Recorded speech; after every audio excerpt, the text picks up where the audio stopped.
En noviembre de 2015, la Corte emitió un amparo que ha generado una enorme discusión. El tema es el uso recreativo de la marihuana.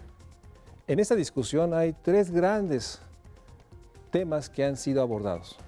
Uno, tiene que ver con la discusión si los adultos tienen la libertad para hacer uso de su cuerpo en todas las dimensiones que puede un ser humano usarlas. El otro tema tiene que ver con el tema de seguridad.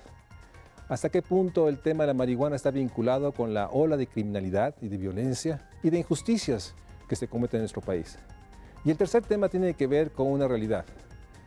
Los niños, niñas y adolescentes menores de 18 años hoy no cuentan con acciones que les permita percibir del riesgo del consumo de todas las drogas, lícitas e ilícitas.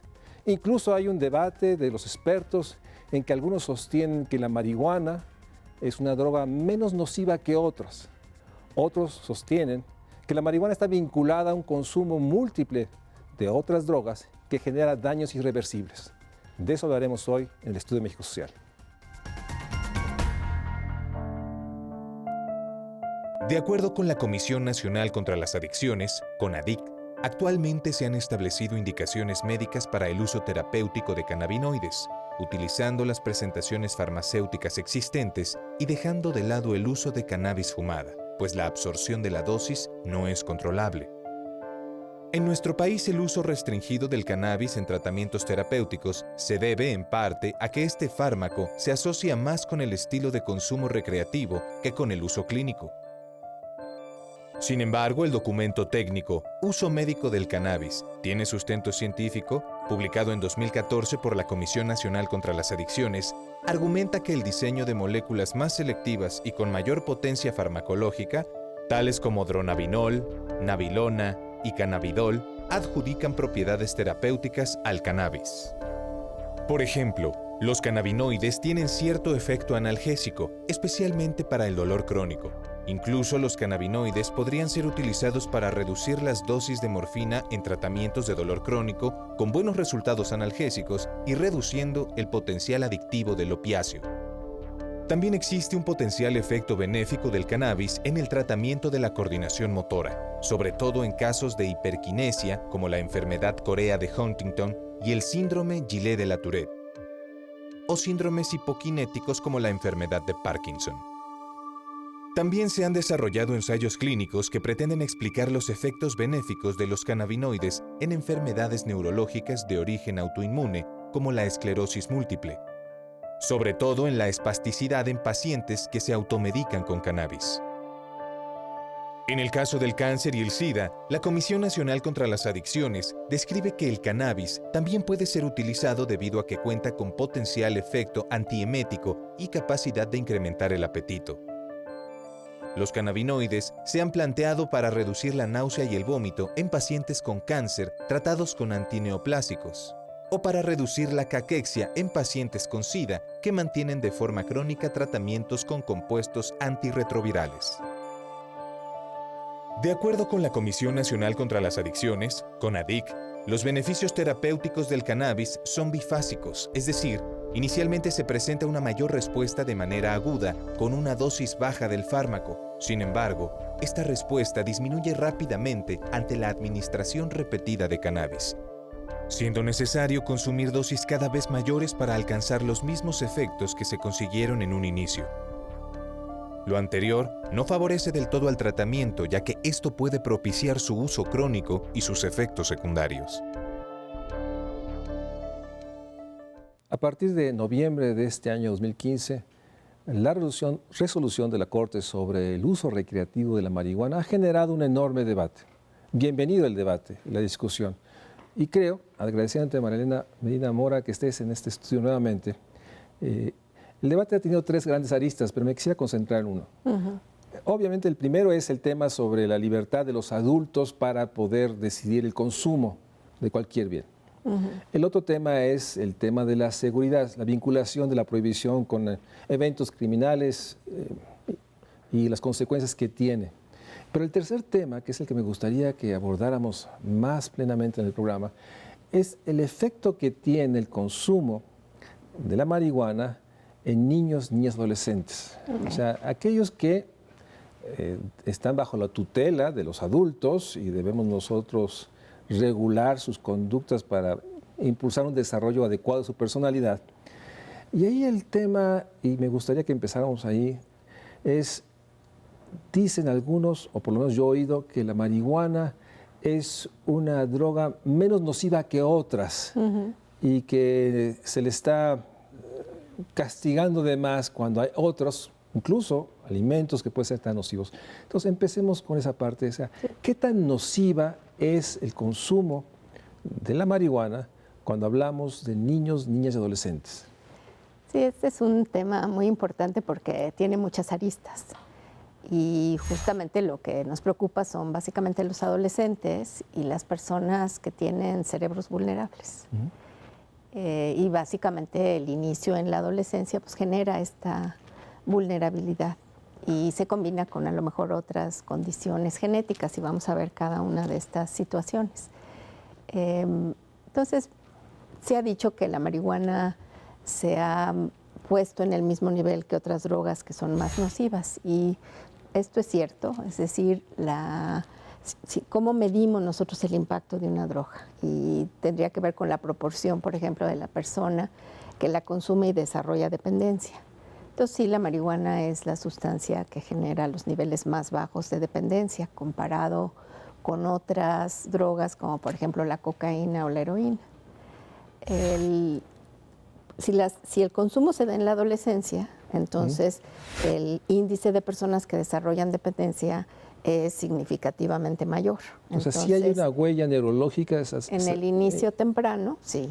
Y entonces, más o menos varía de estudio a estudio entre el 9 y el 10%. Nosotros cuando nada más analizamos a las personas que usan marihuana pero no usan otras drogas, nos sale más o menos alrededor del 7% desarrolla dependencia. Entonces, es una proporción baja contra un 30% del tabaco, por ejemplo. La cosa con la marihuana es que la mayor parte del consumo es de marihuana, entonces ese 10% en el 80% de los consumidores acaba siendo un número mayor de personas que requiere tratamiento, por ejemplo, de cocaína, porque la cocaína se consume menos. Entonces hay el factor individual y el factor colectivo. Para la salud pública los dos nos preocupan, pero en efecto la marihuana va a ocasionar menos daño en ese sentido, la dependencia. En el sentido de la mortalidad también se ha visto que tiene menos problemas que el tabaco o que el alcohol. Entonces se dice que dado que estas drogas son legales, ¿por qué la marihuana que ocasiona menos muertes podría estar en un nivel de regulación mayor? Y bueno, desde luego hay toda una historia para las otras drogas. Hacer una comparación exacta entre la marihuana y las otras drogas tendríamos que tener el mismo régimen, porque lo que nosotros sabemos es que cuando la droga está disponible se consume más. Así es. Llamemos alcohol, llamemos tabaco y llamemos marihuana o cualquier droga.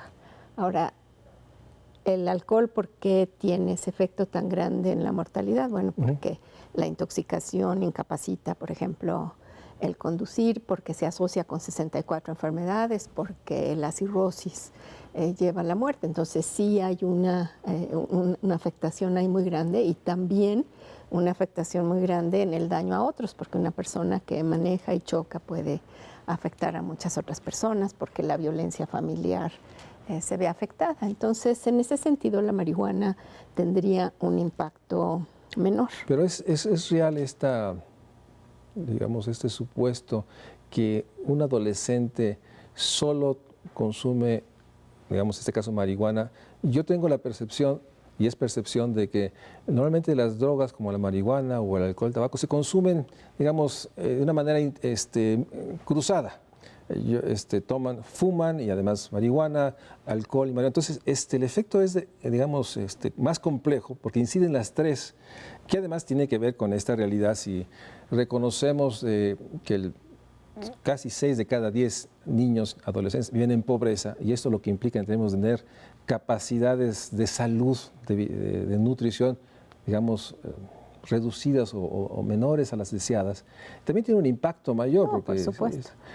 Pero cuando tú dices consumo de marihuana, a mí me han preguntado, bueno, ¿cuánto es mucho, cuánto es poco? ¿A qué nos referimos con un consumo que puede generar, pues digamos, daños, que nuevamente está esta discusión, si el daño es en función de las otras drogas o el daño en sí mismo, o sea, pero bueno, no entremos en esa parte, pero cuando dices consumo de marihuana en un adolescente, 13, 14 años, un consumo, digamos, que genera huellas neurológicas que puede generar después una personalidad que tenga avidez por ciertas conductas. Es una pregunta muy importante y quisiera un poco, entonces decimos, cuando hablamos de la droga en sí misma estamos viendo estos efectos, pero es muy difícil establecer la droga en sí misma, tendríamos que estar combinando la droga con la persona y con el medio ambiente. Así es. ¿Verdad? Entonces, y además, pues de que sí hay un uso combinado. Entonces, una persona que fuma marihuana y está intoxicada y maneja, tendría más riesgo de tener un accidente. El riesgo, de hecho, se incrementa porque se modifica la percepción de tiempo y distancia. Pero si además consume alcohol, el riesgo de accidentes, sobre todo de accidentes fatales, es mucho mayor. Ahora, obviamente eso es lo que nos dice que se tiene que regular, que ni el alcohol, ni la marihuana, ni otras drogas podrían consumirse mientras se maneja cuando hay estos riesgos incrementados. Ahora, cuando nosotros decimos una comparación entre los adolescentes y los adultos, vemos muy claramente que los adolescentes sí tienen mayor riesgo de desarrollar dependencia. También hay variaciones por los estudios, hay estudios que incrementan a un 16%, hay otros estudios que se sube hasta 20 y tantos % el riesgo de desarrollar dependencia cuando se consume en la adolescencia. Ahora, ¿qué otro factor nos preocupa? Bueno, tendríamos que dividir en el efecto durante la intoxicación y el efecto a largo plazo. A largo plazo lo que se ha visto es que la marihuana pues sí tiene alteraciones cognitivas, sí genera alteraciones cognitivas después de un uso frecuente y prolongado. Esto en los adultos parece recuperarse si se deja de consumir después de un tiempo. En los adolescentes esto no es muy claro. La evidencia de realmente si esta pérdida en el coeficiente intelectual que estamos viendo en las personas que han fumado marihuana continuamente y que empezaron en la adolescencia y que los estudios pues, nos hablan una pérdida hasta de 8 puntos del coeficiente intelectual, están asociados nada más con la marihuana o con las características de las personas por las cuales también empezaron a usar marihuana cuando eran adolescentes. Y entonces hacer la separación de la droga se vuelve muy difícil. Los estudios que están documentando eso están ahorita en curso y tendremos esos resultados en poco tiempo. Ahora, el otro factor es que estas alteraciones cognitivas que se ven a largo plazo también se empiezan a ver durante la intoxicación. Entonces, pues hay muchos receptores de cannabinoides en el cerebro y parte de las áreas en las que se ligan pues están asociadas con la memoria reciente, están asociadas con la atención, con la concentración, con el juicio, con la regulación de las emociones. Entonces, cuando nosotros tenemos un adolescente que está fumando marihuana y que luego estudia, pues obviamente si tiene un examen va a reprobar porque su memoria reciente está afectada. Entonces, los estudios que hemos hecho no es que nos hablen, por ejemplo, de los estudiantes que están usando en forma frecuente de un daño grave. Lo que sí vemos es una capacidad disminuida, un peor desempeño escolar y una peor ejecución y más índice de abandono escolar. Eso tiene que ver con la intoxicación y la intoxicación pues puede ser pocas veces, ¿me explico? Claro. El uso frecuente y continuado lo vemos en los efectos a largo plazo, pero tenemos esta doble situación. Bueno, déjame hacer un corte y regresamos, porque sin duda uno de los temas, digamos, más en el centro es la preocupación de que, déjame concluirlo así, obviamente no es deseable el consumo de ninguna droga lícita o ilícita a edades tan tempranas. Definitivamente. Tiene efectos reales. Cuando esto es un efecto, digamos, combinado, en esta etapa, digamos, de la población escolar, que es la que estamos hablando, tiene efectos inmediatos y tiene unas secuelas mayores que cuando se hace adulto. Y en ese sentido, la posición restrictiva del Estado debería ser de evitar el consumo de cualquier droga lícita e ilícita. Así es. Porque sí tiene daños y consecuencias múltiples y complejas y que tienen que ver con los entornos de pobreza, de marginación, de violencia doméstica, de enormes estructuras. Déjame un corte y regresamos a una parte que me quedo con la pregunta. La pregunta es, esta avidez, este deseo de experimentar en la adolescencia, o sea, ¿qué motiva este dato que yo tengo de que la enorme realidad de que muchos jóvenes en educación media superior viven estados de tristeza, de soledad, que me imagino que motiva este tipo de conductas? Vamos a un corte y regresamos para hablar de uno de los temas, unos de los temas que nos van a acompañar en los próximos meses y años sobre esta discusión.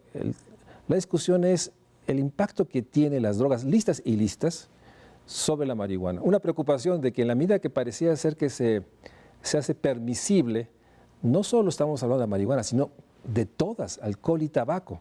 Y en ese sentido creo que es una preocupación que tenemos que poner en el centro. Vamos a un corte y regresamos al Estudio de México Social.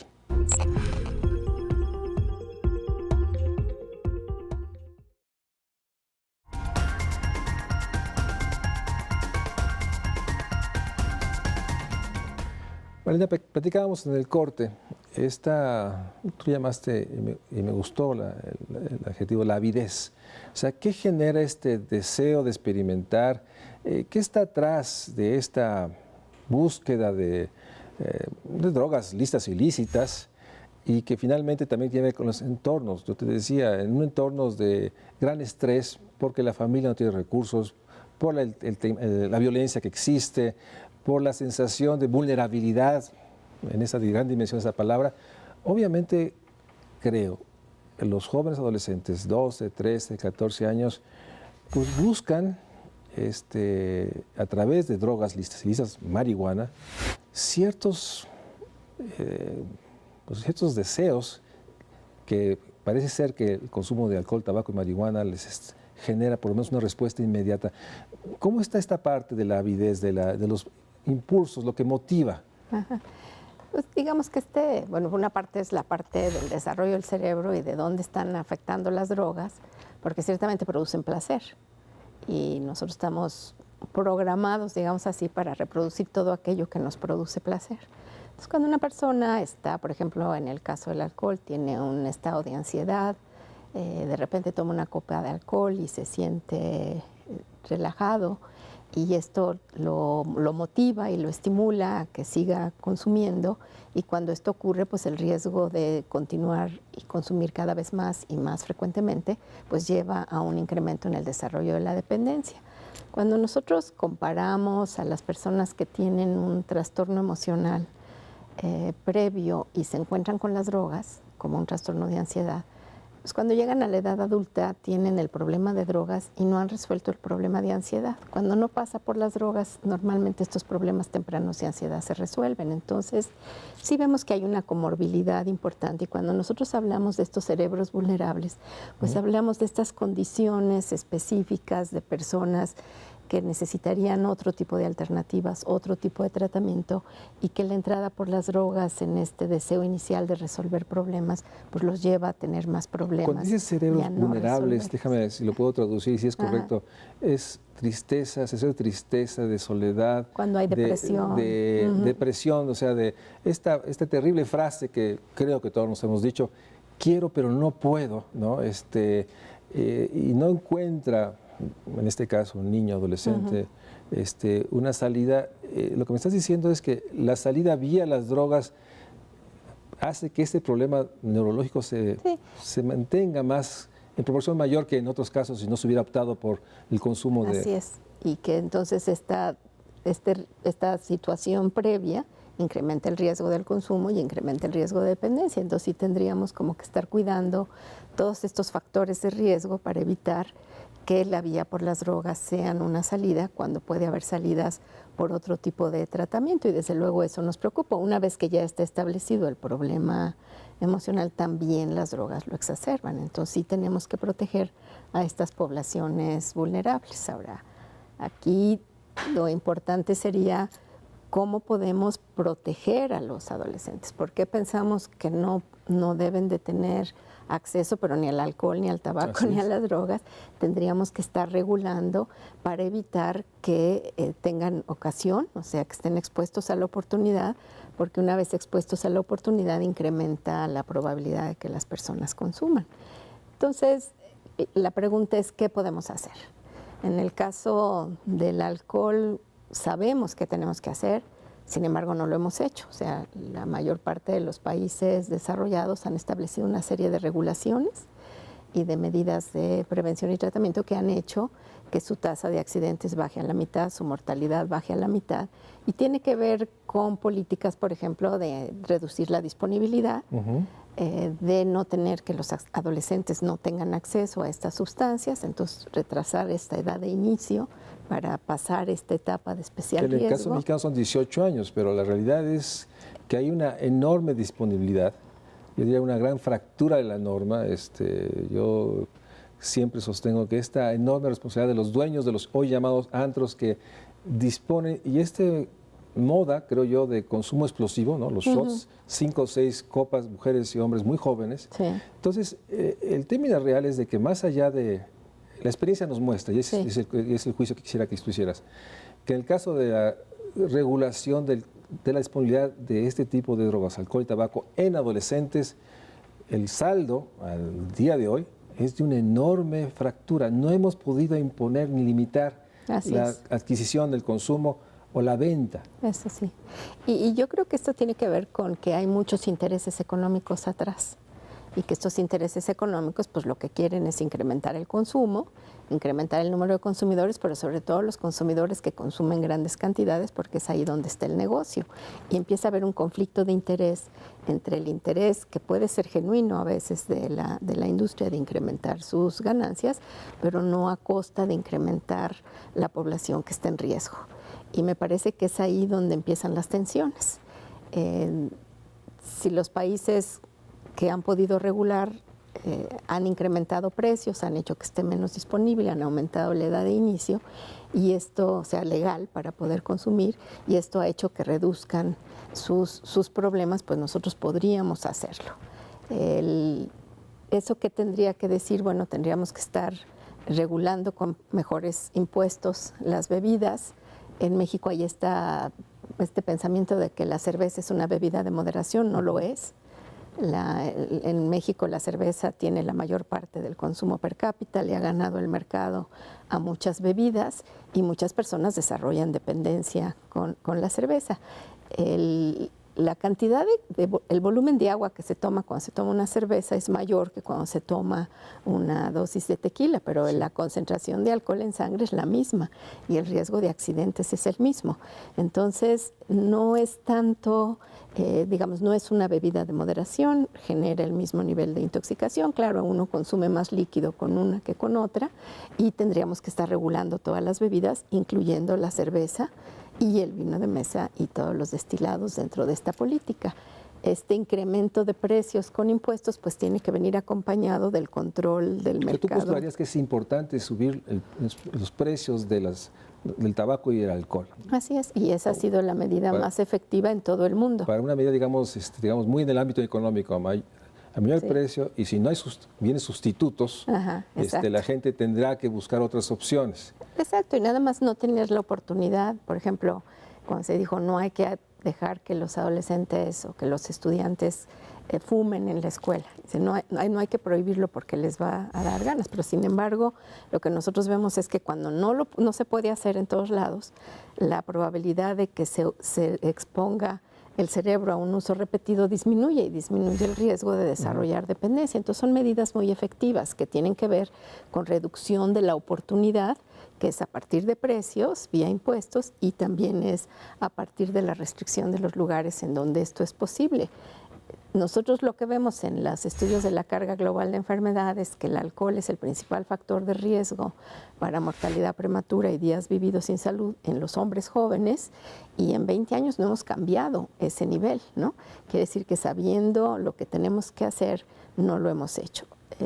Que sería el mismo caso de la marihuana, o sea... Bueno, los riesgos están ahí. No hay ninguna evidencia que nos permita sostener que aceptando el argumento que los adultos que ejerzan plenamente todos sus derechos tienen la libertad de ejercer el consumo de acuerdo a su personalidad o a sus capacidades, pero en el caso de adolescentes, niños adolescentes que están bajo la tutela de adultos mayores, el Estado ha mostrado su enorme imposibilidad de restringir disponibilidad y al contrario, los datos nos muestran pues, que pese a los nuevos instrumentos, digamos, pues, del Estado de información, hay una enorme ruptura deja ponerlo así, las campañas de prevención, porque hablaste de sanción, pero también quisiera tu referencia a la parte de información. Yo tengo la idea de que los adolescentes han disminuido la percepción de riesgo de todas las drogas. Claro. Aun cuando están más informados, asumen y lo dicen con mucha naturalidad, de que en el mundo se asume que no es tan dañino como dicen los adultos.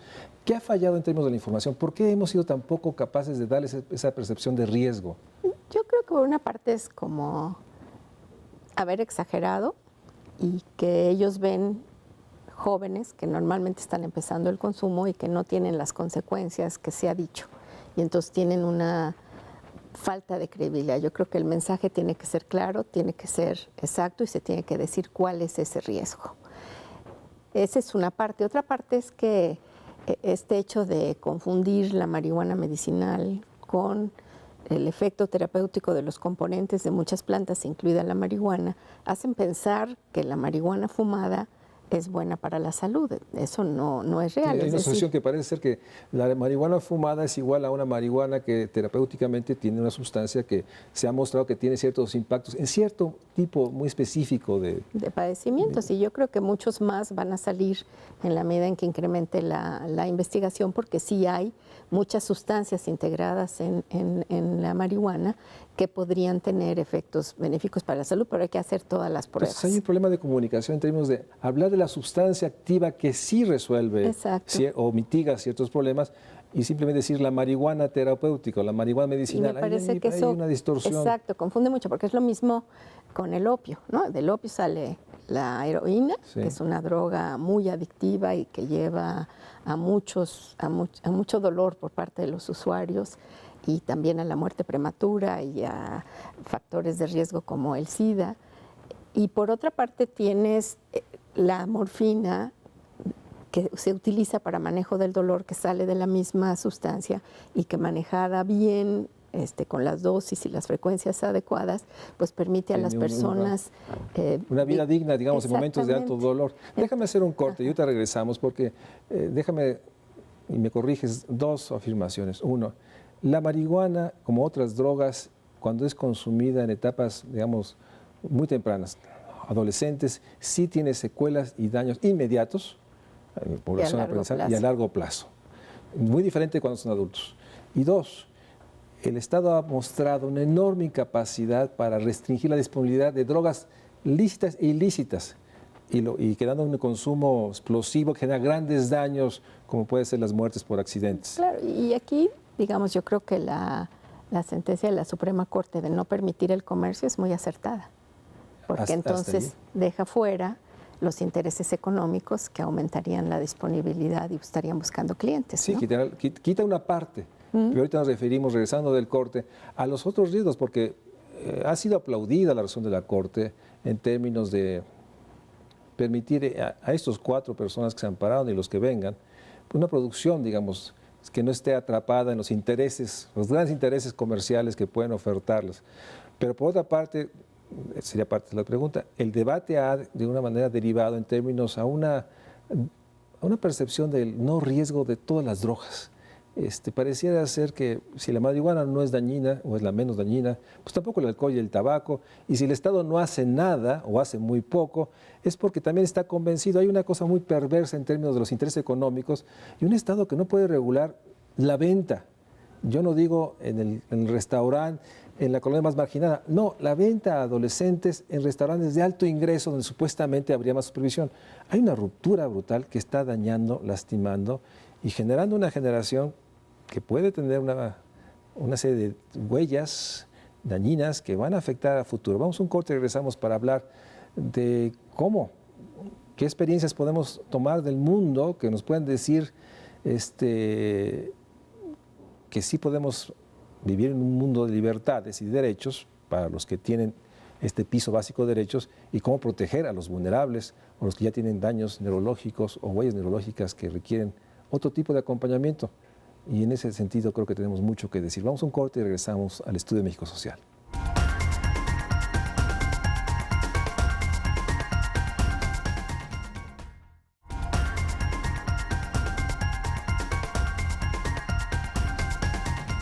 Marina, no quisiera avanzar sin agotar el tema de los riesgos. ¿Cuáles son los riesgos? O sea, realmente... Sí, digamos, me parece importante que hay una confusión, como dices, y esta confusión ha hecho pensar que la marihuana no hace daño, cuando sí hace daño y cuando vemos muy claramente que la adolescencia es una etapa de riesgo y que para ciertos individuos vulnerables el riesgo de psicosis incrementa, que esto es hasta los 21, 22 años, es cuando acaba de madurar el cerebro y entonces sí tendríamos que estar protegiendo a la población. Entonces sí hace daño, no es inocuo. Hay una confusión, me parece que es muy importante dar una información clara, pero la información sola no hace el cambio de conducta. Para que tengamos un cambio de conducta necesitamos también de las normas. Entonces, en el caso del alcohol, pues hay que informar sobre los daños, eso no cambia nada si no lo acompañamos con medidas de restricción de la disponibilidad y de que la población tenga consecuencias si está abusando. Yo digo, claro, el Estado tiene una responsabilidad importante, pero los padres de familia permiten el consumo de los adolescentes en sus casas y luego los dejan ir intoxicados cuando saben que están en riesgo de morir por accidentes o de ser victimizados. Entonces me parece que la responsabilidad es de la sociedad toda en cómo poder limitar estos riesgos. Y a mí me parece que un adulto pues está en una situación diferente, pero un adulto que bebe demasiado, que fuma, o que tiene un problema de salud asociado con la marihuana por el humo o por factores de combinación con otras drogas, también le cuesta al Estado. Entonces digamos, sí hay allí una consideración que tendría uno que decir, puede beber una persona al exceso, aunque no maneje, aunque esté en su casa, bueno, va a morir prematuramente. Sí, hay una consecuencia. Entonces me parece que siempre hay una consecuencia para el Estado. Ahora, uno no puede establecer medidas que sean más dañinas que el beneficio que pretende sacar de la medida. Y siempre tendría que estar uno pensando en el beneficio de la población. Entonces, ciertamente, los adolescentes, pues no queremos que beban, no queremos que fumen, no queremos que usen marihuana, porque tiene estos riesgos en esta etapa importante de su vida.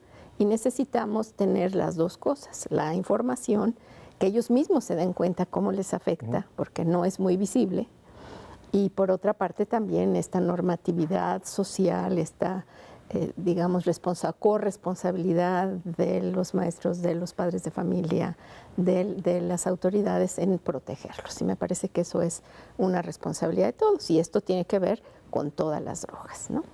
Ahora, déjame preguntarte muy claramente, ¿sí está documentado la percepción de los jóvenes adolescentes del bajo riesgo de todas las drogas? ¿Sí tienes estudios que ellos no asumen que sea realmente ¿Ha disminuido la percepción de riesgo? Se ha naturalizado el consumo como algo que no genera efectos Sobre posteriores. todo lo que ha disminuido mucho es la percepción del riesgo del consumo de marihuana y pues hay una relación muy, muy estrecha entre la disminución de la percepción de riesgo y el aumento del consumo. Claro. El aumento de la percepción de riesgo del tabaco trajo una estabilización en el consumo, ¿no? Y una aceptación de la norma de no consumir en lugares públicos. Que ahí me acotabas que ahí sí hay evidencia de que ha habido acciones del Estado que ha por lo menos estabilizado la tendencia de crecimiento. Así es.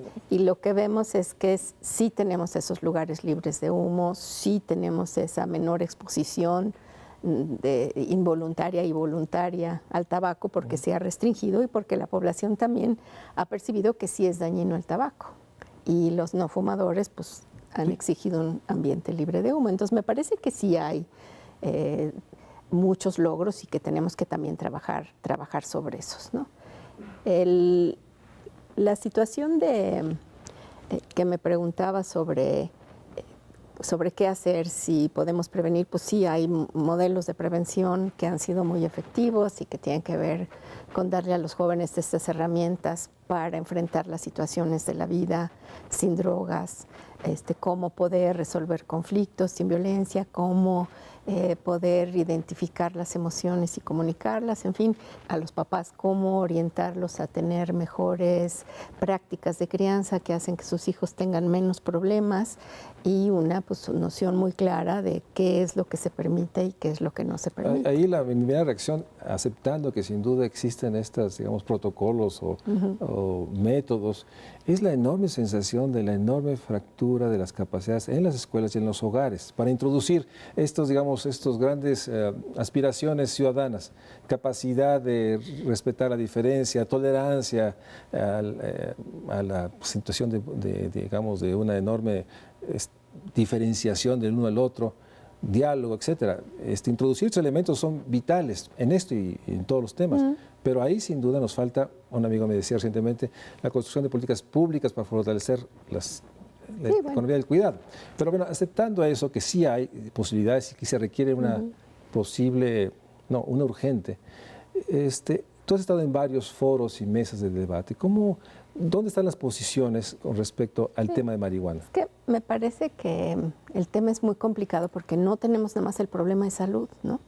Pienso que el problema de salud ni siquiera es cuántos usan, sino cuántos usan de tal manera que tienen problemas, ¿no? Y eso es la parte que tendríamos que estar pensando, ¿no? Si nosotros vemos sociedades que tienen muchos más usuarios que nosotros y muchos menos problemas. Lo mismo pasa en el alcohol, ¿no? Como decías, consumo explosivo. Entonces, sociedades que limitan la cantidad de alcohol que beben, aunque beban mucho más alcohol en total, van a tener menos problemas que nosotros que bebemos grandes cantidades por ocasión de consumo, aunque en global consumamos menos alcohol. Así es. Es decir, una copa diaria son 30 copas al mes. 2 borracheras de 15 copas por el día de quincena nos da 30 copas por mes, pero nos da en un patrón de consumo que es muy nocivo. Entonces me parece que estas situaciones de todo o nada no ayudan a comprender el fenómeno. Exactamente, y tenemos que ver todas estas aristas. Ahora, ¿dónde está el debate? El problema es que las drogas no nada más están este elemento de salud. En las drogas también está el elemento de la violencia, también está el elemento del delito. Y en México el número de usuarios no es muy alto. Los usuarios de drogas en global son todavía pocos. Sí está creciendo el consumo de marihuana y bueno, ha llegado a proporciones, digamos, mayores de las que se veían antes, pero no tenemos tantos usuarios, ¿no? Pero sí y no tenemos entonces tampoco mucho delito relacionado con la droga, es decir, con lo que la población quiere o hace para conseguir una droga. En Inglaterra, por ejemplo, tienen más usuarios y más delito asociado con las personas que quieren comprar droga o que la roban o que hacen otras conductas delictivas para conseguirla. Pero tenemos otras 2 dimensiones que tienen que ver con la manera como se dirimen los conflictos y las muertes en un mercado complejo, ilícito, y la corrupción y cómo las drogas se meten al tejido social. Y entonces personas que están muy preocupadas por esta parte del tema, pues piensan que liberando van a reducir. Desde luego yo creo que todos estamos de acuerdo en que no puede haber más muertos, que sí tenemos que controlar esta situación, que nuestros jóvenes están siendo los más afectados, que están muriendo prematuramente pues de una manera inadmisible, ¿no? Como lo has planteado también tú en tus muy interesantes conferencias. Entonces, ¿eso se va a resolver permitiendo el consumo de la marihuana? Por supuesto que no. Hay quien piensa que se le quitaría un dinero que ha fortalecido a estos grupos. Y sí, las drogas ha sido un brazo, ¿no? Sí, pero un brazo. Pero también vemos que cuando ese brazo disminuye o deja de ser tan efectivo, hay muchas otras formas de hacer dinero. Cuando la cocaína dejó de entrar a México, la que iba a Europa porque era muy caro pasar por México, y empezó a pasar por otros lados, pues México empezó a tener cifras inadmisibles de trata de personas, de derecho de piso, de extorsión. Es decir, secuestro. desafortunadamente no es una situación de todo o nada. Y entonces me parece que el debate está en esos intereses a veces muy legítimos que están viendo el problema desde diferentes aristas. Y me parece que no hemos encontrado esos mecanismos de intercomunicación de estas dos dimensiones. Si nosotros vemos en términos de cuál es el problema en México, por supuesto que este problema de la violencia es mucho mayor que el problema de salud, porque nuestros índices aún son pequeños. Pero ¿qué política tendríamos que hacer para no generar problemas? Porque, digamos, yo pienso, si nuestros niños vienen desnutridos, poco estimulados, con poca exposición a la lectura, al material. Con grandes fracturas psicosociales. Y además van a estar afectados en su capacidad para aprender. Me parece que no es algo que como país podamos permitir. Ni aceptar. Nada. Por otra parte, tampoco podemos permitir las muertes. Y yo creo que el debate tendría que ser cómo podemos establecer estos puentes para poder llegar a soluciones que junten la mejor parte. Y no estas situaciones de todo o nada, porque, digamos, somos muy de decisiones de poco o nada. Por ejemplo, se dice, ley seca, o todo el mundo puede emborracharse, no importa, ¿no? Aunque sean adolescentes, ¿me entiendes? Esas situaciones de todo o nada me parece que no son las soluciones. Por otra parte, simplifican una gran complejidad y pueden llegar a este extremo que tú bien señalas, de que la decisión que tome el sistema judicial sobre la marihuana resolverá todos los problemas. Muy lejos de eso está. Déjame ir a un corte y regresamos a la última parte del programa, porque me gustaría que pudieras construir en estos momentos cuáles son los escenarios posibles que tú puedes ver. Y sobre eso abordarás esta continua serie de amparos, etcétera, etcétera. O sea, ¿cuáles son los escenarios que podríamos prever en los próximos 5 años en base a lo que ahorita observamos? El deseable, el que está inerciado y, digamos, el que sería un intermedio. Entonces, me gustaría que regresando del corte nos comentaras el escenario en 2015 rumbo a los próximos 5 o 10 años. ¿Cuáles son las tendencias y qué se tendría que hacer para hacer no lo posible, sino lo que necesitamos para garantizar los derechos, sobre todo de los niños y adolescentes? Vamos a un corte y regresamos con Marilena Medina Mora, una de las personas más reconocidas en estos temas y que sin duda ha sido una voz que ha estado en las reflexiones, discusiones y una voz que todos escuchamos por su conocimiento y porque ha seguido desde hace muchos años la evolución de estos temas y otros. Vamos a un corte y regresamos al Estudio de México Social.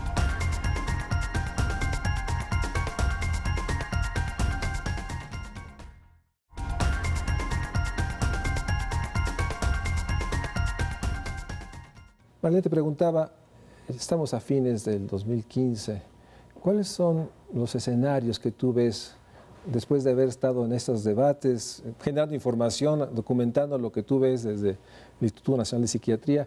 ¿Cuáles son los posibles escenarios que tú ves enfrente? Bien, me parece que el primero que deberíamos de descartar, porque eso queremos, es tener el peor de los escenarios posibles en donde hay un libre comercio, donde los intereses económicos están por encima de los intereses de la salud pública y que vamos a tener mucha dificultad para proteger a nuestros niños y adolescentes. ¿Eso qué implica? Que haya oferta, disponibilidad, accesibilidad en todas partes, que haya un libre mercado a precios muy bajos. Si hay un libre mercado, eso pasa. Entonces, digamos, la situación es cuál sería otros escenarios posibles. Me parece que tenemos muchísimas oportunidades.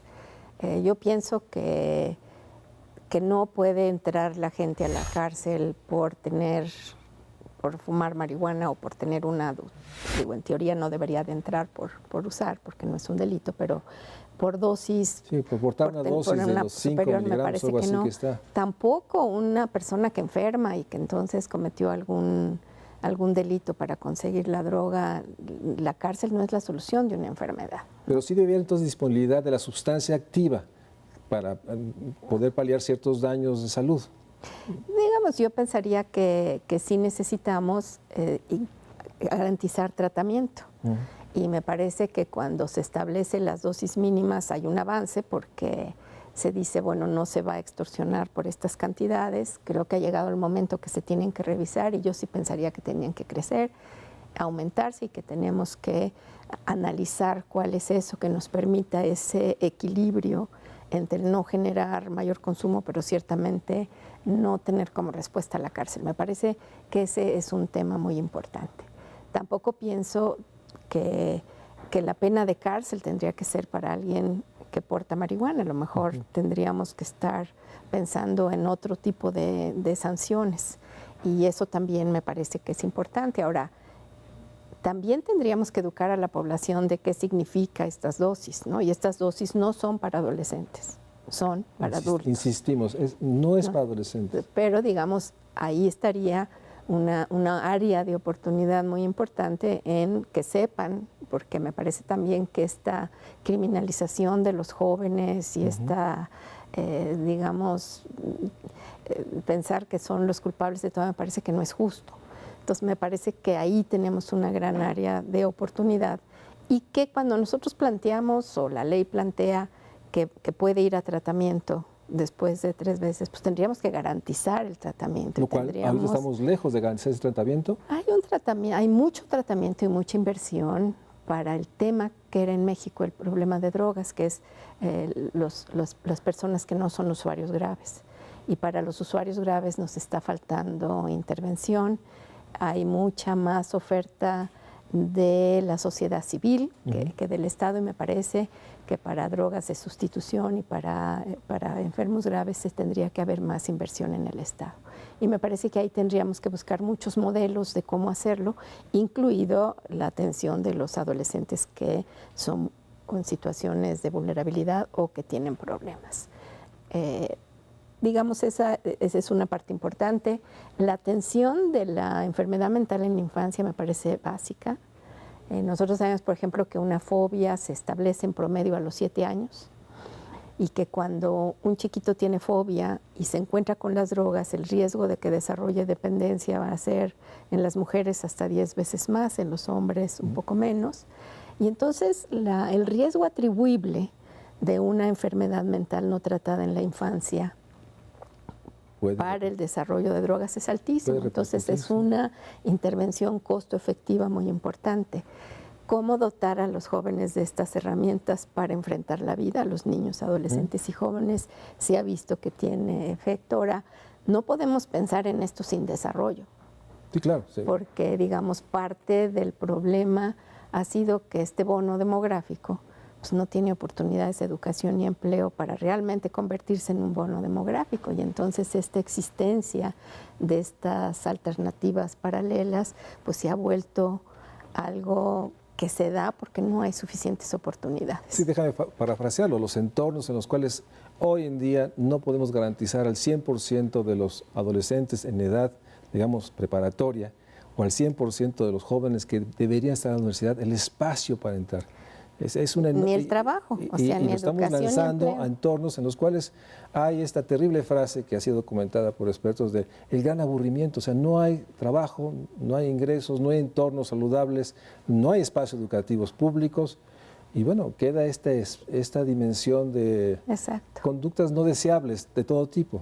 Entonces me parece que esas son las grandes oportunidades, y entonces tendríamos que estar buscando desarrollo, tendríamos que incrementar nuestra inversión en hacer estas oportunidades posibles, en darles pues también derechos de los jóvenes y de los adolescentes a tener estas opciones de educación y empleo. Entonces me parece que incrementar la oferta de tratamiento y la prevención pues son caminos que nos permitirán sin duda mejorar la situación de la población, y me parece que sí tendríamos que enfocar más recursos a esta área que al área nada más de control, sino también en el área de prevención y tratamiento. Entonces yo pienso que hay muchísimos caminos, me parece que sí habría que descriminalizar, me parece que tendríamos que estar trabajando juntos en lograr darle a los niños estas oportunidades.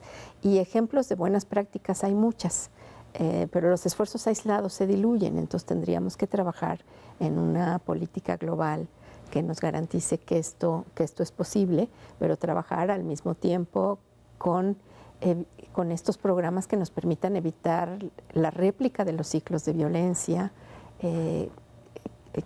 evitar que las personas abusen de drogas y tengan problemas y desarrollen dependencia, pero también otras muchas enfermedades, y que eso se logra con educación, con formación, con regulación y con una sociedad comprometida en un bien común, ¿no? En el bien de las comunidades. Y ahí hay un tema central y creo que está muy cercano a la información de los daños que puede tener. Y otro tema, lo he comentado varias veces en los cortos, o sea, esta realidad de los intereses económicos, tú lo frases así, de este lucro abusivo, excesivo, que se oferta alcohol. Y no hablo de los lugares de alta marginación, que es en todas partes. Y ahí tengo la percepción de que déjame frasearlo de una manera más correcta, ante la enorme agenda de los gobiernos que se ven rebasados, pues este asunto de la normatividad para que no se venda a ciertos horarios, no se pongan ciertas escuelas, está rota. Entonces, lo único que queda es aspirar a una autocontención de los empresarios que no permitan que jóvenes que no tienen la edad ingresen, que no permitan este consumo por botella, que no generen estos espacios enfrente de todos. Y ahí no sé cuál es tu percepción. Yo sí tengo una gran indignación, déjame decirlo así, sí. Porque muchas veces decimos el gobierno, los estados, la sociedad, pero los hogares están rebasados, las escuelas, los gobiernos tienen muchas agendas. Y hay un grupo de empresarios, dueños de estos grandes restaurantes o grandes antros que ofertan discretamente, bueno, los anuncios de alcohol en las carreteras, ¿no? Que sí. Dicen, no manejes con alcohol, y la siguiente imagen es una botella o una corcholata. Bueno, ahí, ¿cuál es tu percepción? O sea, ¿hasta dónde, por qué no hemos podido involucrar a un empresario que sus hijos probablemente tengan los mismos problemas? Pues a mí me parece que, digamos, las prácticas de autocontención no siempre han sido muy efectivas y han dependido de la capacidad de los estados para regular y la capacidad de los estados para dar licencias, la capacidad de los estados para permitir prácticas que ponen en riesgo a los clientes. Hay, sociedades en donde si una persona sale de un establecimiento con alcohol y choca, el establecimiento es corresponsable. Si un padre de familia le da a un adolescente menor de edad alcohol en su casa también puede ir a la cárcel, ¿no? Entonces sí me parece que tenemos que estar trabajando con estas campañas de sensibilización, porque es como el cinturón de seguridad, ¿no? Sí. Antes nadie lo usaba y de repente la gente lo empezó a usar porque se convenció que era riesgoso no usarlo. Al principio tuvimos que tener a la policía junto y después ya se volvió por autorregulación. Claro, el que no se lo pone es el que bebió mucho, el que va a ir a exceso de velocidad, se va a pasar los altos y probablemente tenga consecuencias. Pero sí hay como estas medidas que nosotros hemos visto que ha habido éxito. Entonces yo no quisiera terminar este programa con un sentimiento de que no se puede. Sí se puede, pero tenemos que hacerlo con mucho cuidado. Entonces a mí me parece que proteger a los adolescentes es muy importante, sí les hace efecto, no es una droga inocua, y el hecho de que probablemente se le haya puesto en el mismo lugar que otras sustancias se hizo por consideraciones de que era una droga de entrada. Sabemos que es una droga de entrada en el sentido de que lo primero que se usa es tabaco, alcohol y marihuana, pero que esto condiciona que la gente vaya a usar otras drogas. Pues la mayor parte de la gente no usa. Las que usan se quedan en patrones experimentales, la mayoría, pocos avanzan hacia patrones más graves y pocos son los que hacen un uso compulsivo y que tienen todo este problema del deterioro cognitivo y otros factores que hemos visto, ¿no? Entonces, me parece que nosotros tendríamos que estar trabajando para evitar tener estos extremos, y me parece que sí hay muchísimo que hacer, ¿no? Entonces, pensar que no podemos, o sea, no hemos podido, y sí tenemos que trabajar mucho más en atender el alcohol. Sí me parece que cuando hay intereses económicos se vuelve muy difícil, pero también si hay acciones, por una parte, contundentes de la normatividad y por otra parte que la sociedad piense que son medidas apropiadas, hace que las cosas sean manejables. Yo te agradezco mucho, Marlena, les agradezco mucho. Sin duda es uno de los temas que tenemos que enfrentar. Tu reflexión final yo la subrayo. La marihuana de adolescentes sí genera daños, como todas las demás drogas. Es una discusión si una más o menos, no, sí genera y puede afectar, sobre todo si no hay los entornos que acompañan el desarrollo de la personalidad de un joven, pero lo que tiene que hacer el Estado es indispensable. No solo la oferta de servicios de atención a los que ya viven procesos de prevención, pero más información.